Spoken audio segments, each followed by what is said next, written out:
So now we're going to piece start the paper piecing of the log cabin unit. And I'm going to show you the first 3 sections, and then after that every section is added just like section 3. So the first thing we'll do is we choose our section 1 fabric. This is at the top of our stack. I've only got 3 here now. And the section 1 is the only section where we glue. We're going to glue the fabric to this section 1. So I'm going to turn it over, and you can't see on the video, but you'll see from the other side of the paper, you'll see where the big square is. And so I'm going to take my glue and I'm going to fan these out a little bit just so they're easier to pick off. And here is my square, my center square for section 1. And I'm just going to put some glue in there and then place the section 1 fabric with the wrong side to the paper. Okay, and then we'll just move it aside. Place some glue, wrong side of the paper. And we're going to do the whole stack like this. Glue, wrong side. Glue, and wrong side. I'll finish the stack and then come back. So I've glued the whole stack of 7, glued the section 1 fabric wrong side to the paper on the back side of the paper. These paper for the templates, you can toss them when you're finished with them because they don't do you any good now. So next we're going to turn these over and we're going to look for the line 1. And here's line 1 here, and I can read it. So you need to make sure that you can read the line. See, line 1, section 2. So here was section 1. Now we're going to use line 1 to sew section 2 to section 1. And we'll just take one sheet at a time. We'll put the others off to the side. This is my fold template. I'm just using a piece of cardboard so you can see it. We're going to place the template on line 1, and we're going to fold all the paper over line 1. And then here is the fabric we're going to trim.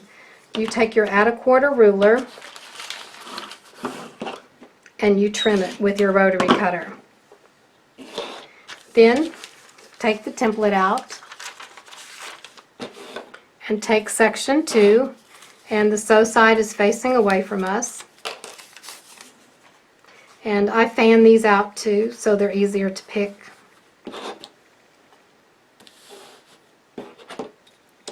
So I take one and I lay it on my paper. And with these, I don't suggest you, I don't recommend that you mark the lines on the back as you saw in lesson 1. Not for this particular unit, because what we're going to do is, if you look at, this is the white fabric, this is the section 1 fabric, and we're going to place this edge that we just trimmed along the sew side of the section 2 piece. And if you look at this, if you compare the length of the section 2 to the section 1, you see there's probably about 3/4 of an inch on either side. So if I take this top piece and I place it on here, matching the cut edge and the sew side edge, and then just distribute evenly the excess fabric on either side. Let me zoom in so you can see. So what I did, we're looking at the length here and then the length here. So this little hangover here, if you just place this on place section 1 on section 2 and just sort of evenly distribute the excess fabric here, then you're fine. You know you're going to cover the section you need to cover. But if you feel more comfortable marking the lines, then by all means go ahead. So then we take this, pick it up with your 2 fingers and 2 thumbs, and we're going to place it on a big square ruler. We'll bring it in. So here's what it looks like. And we're just, ruler is just holding these while we're stacking them for piecing, and then we'll take the ruler over to the sewing machine. So let me show you again. Place your fold template on line 1, fold the paper back, use your add a quarter ruler and trim. Take the ruler off and the template out. Place your section 2 fabric here. Line up the trimmed edge with the sew side and then check for your fabric. Then I'm going to bring it and sort of stagger it on this ruler. See how it's staggered? So when I go to sew it, I can just pick this up like this and bring it to the sewing machine. Now I'll finish the rest of these and come back. Here's what the templates look like on the ruler. And normally I just bring those into the machine, close to the machine, at the table to my right. And you're going to pick up the first one with your two thumbs and 2 fingers like this and place it on your machine, on your table. And you want to keep these pieces together.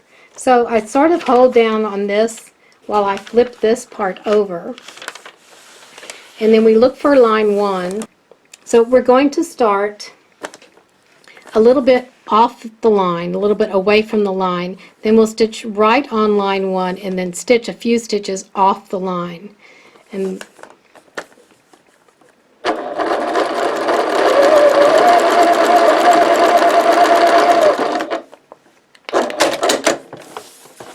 so you can't see it has white thread, but I started a little bit off of line 1, I stitched on line 1 and went a little bit off. So when we turn it over, we just stitched section 2 to section 1, and then when we press it, we'll press section 2 away. We'll press in the direction of the section we just stitched on. So no matter what section you stitch, you always press away or towards that section.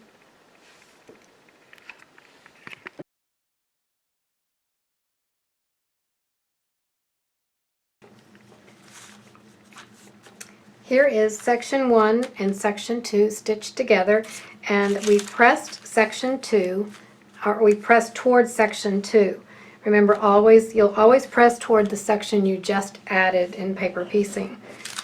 Now we're going to add section 3. So we'll turn these over. You always work from the printed side of We've stitched line 1, and if you ever are in doubt of which line you've already stitched, just rub your finger over it and you can feel the stitches there. So line 1 is stitched, and we look for line 2, and here's line 2. If I rub my finger over it, I know it's not stitched because I don't have stitches.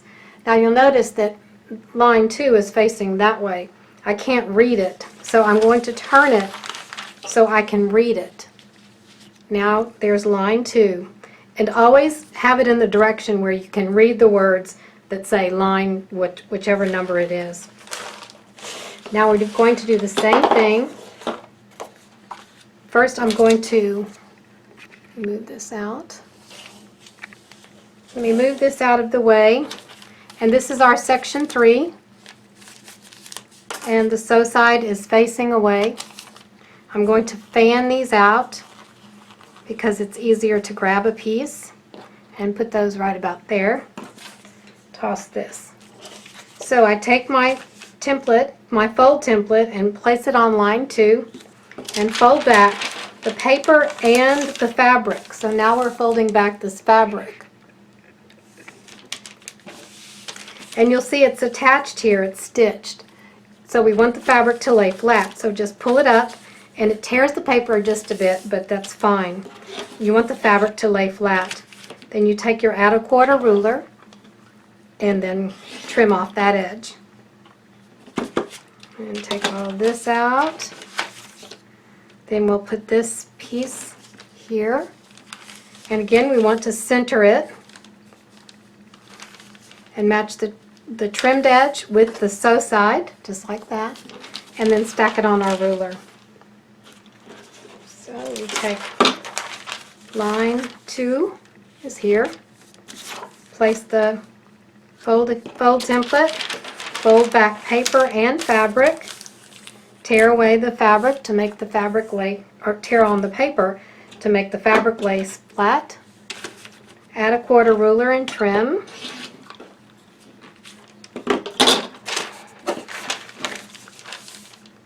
And then take your next piece, section 3, and line up the top edges, and then check for your fabric excess.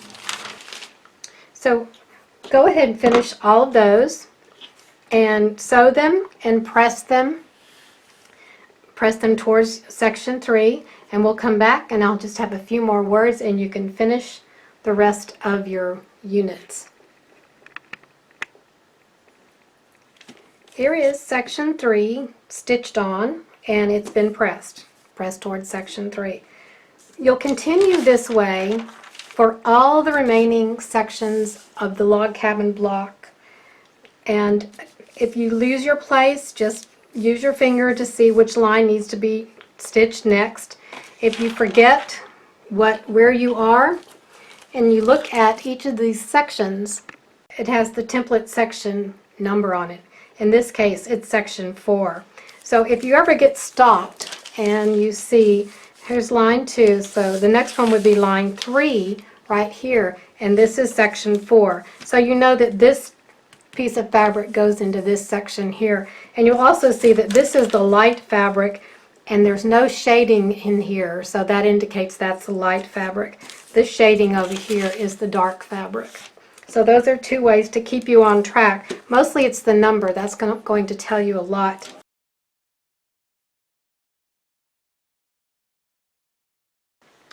When you're working with these long pieces that you have to match together like this, match the tops, and then you stack it and bring it over to your machine, sometimes these pieces can go off kilter a little bit and you sew them wrong.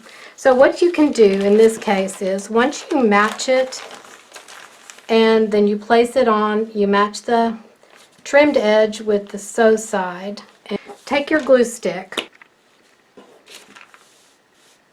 you lift up the top part and you place a little glue right in the seam allowance, and then hold it up like this with your other hand, press that down, put some more glue sort of in the center, hold it up, press that down, and match over here and glue that there.